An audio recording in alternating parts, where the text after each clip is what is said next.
Assalamualaikum warahmatullahi wabarakatuh. Perkenalkan, nama saya Ica Julia Toma, NPM 1804021022. Di sini saya akan menjelaskan tentang komunikasi interpersonal. Komunikasi interpersonal adalah komunikasi yang dilakukan dalam suatu hubungan interpersonal antara dua orang atau lebih, baik secara verbal maupun nonverbal, dengan tujuan untuk mencapai kesamaan makna.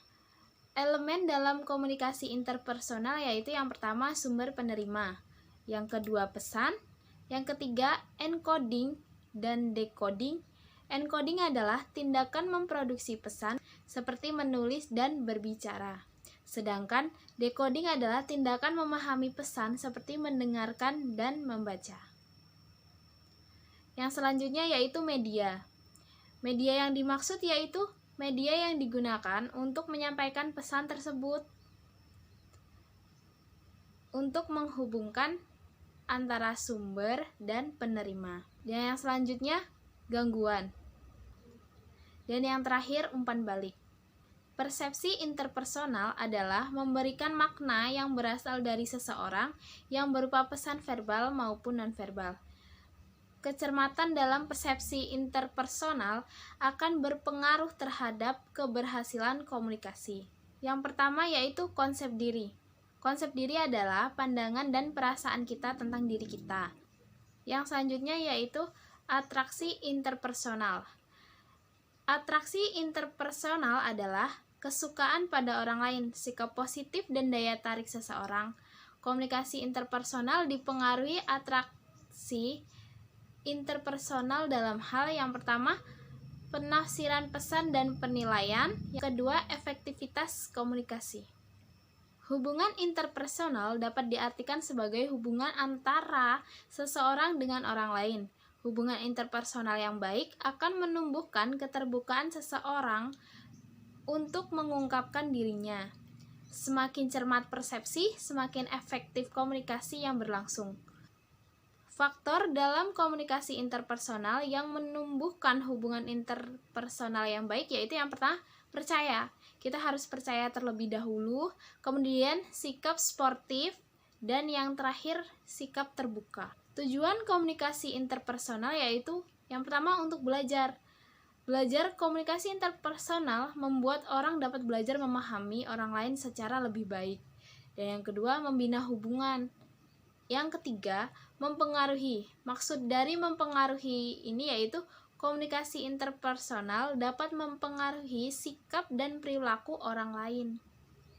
Yang selanjutnya, membuat presentasi lisan.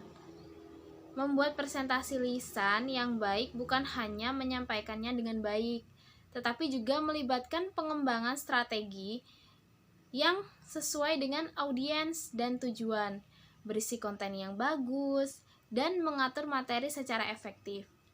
Jenis-jenis presentasi yaitu ada dua. Yang pertama, presentasi informatif, yaitu mengajarkan sesuatu atau memberikan informasi kepada audiensnya. Dan yang kedua, presentasi persuasif, mengajak atau memotivasi audiens untuk mengubah cara pandang atau cara berpikir mengenai sesuatu. Seperti kita memberikan motivasi kepada teman kita yang malas belajar, seperti itu yaitu bentuk dari presentasi persuasif. Yang selanjutnya, presentasi menceritakan diri sendiri. Menceritakan diri sendiri merupakan salah satu tahap dalam wawancara kerja. Tujuan untuk menentukan apakah orang tersebut bisa diterima atau bahkan tidak. Saat menceritakan diri sendiri, tujuan bahwa Anda merupakan kandidat yang dicari oleh perusahaan tanpa terkesan dilebih-lebihkan dan terlalu mengada-ada. Komponen yang ada saat menceritakan diri sendiri saat kita wawancara, yang pertama, kita sebutkan biodata kita, lalu latar belakang pendidikan kita, dan yang terakhir hobi. Tujuannya untuk mempelajari proses mental seseorang, seperti bagaimana cara berpikir dan alasan mengapa seseorang tersebut melakukan hal tersebut. Dan selanjutnya, biasanya di wawancara itu pasti ditanya rencana ke depannya. Nah, dirancang untuk mengukur tujuan hidup seseorang. Jawaban terhadap rencana di masa depan dirasa bisa memberi sedikit bayangan terhadap tingkat loyalitas. Hal apa aja sih yang harus dilakukan? Yaitu yang pertama, punya mimpi yang tinggi, ambisius namun realistis. Tunjukkan bahwa kamu atau Anda memiliki rencana berkembang terkait jenjang karir dalam perusahaan, dan antusiasme dan optimis tentang masa depan. Kekurangan dan kelebihannya yaitu saat menjabarkan kelemahannya, sebaiknya disertakan dengan cara memecahkan kelemahannya dengan menyertakan jawaban pemecahan masalah terdapat, memberi kesan bahwa Anda merupakan seseorang dengan problem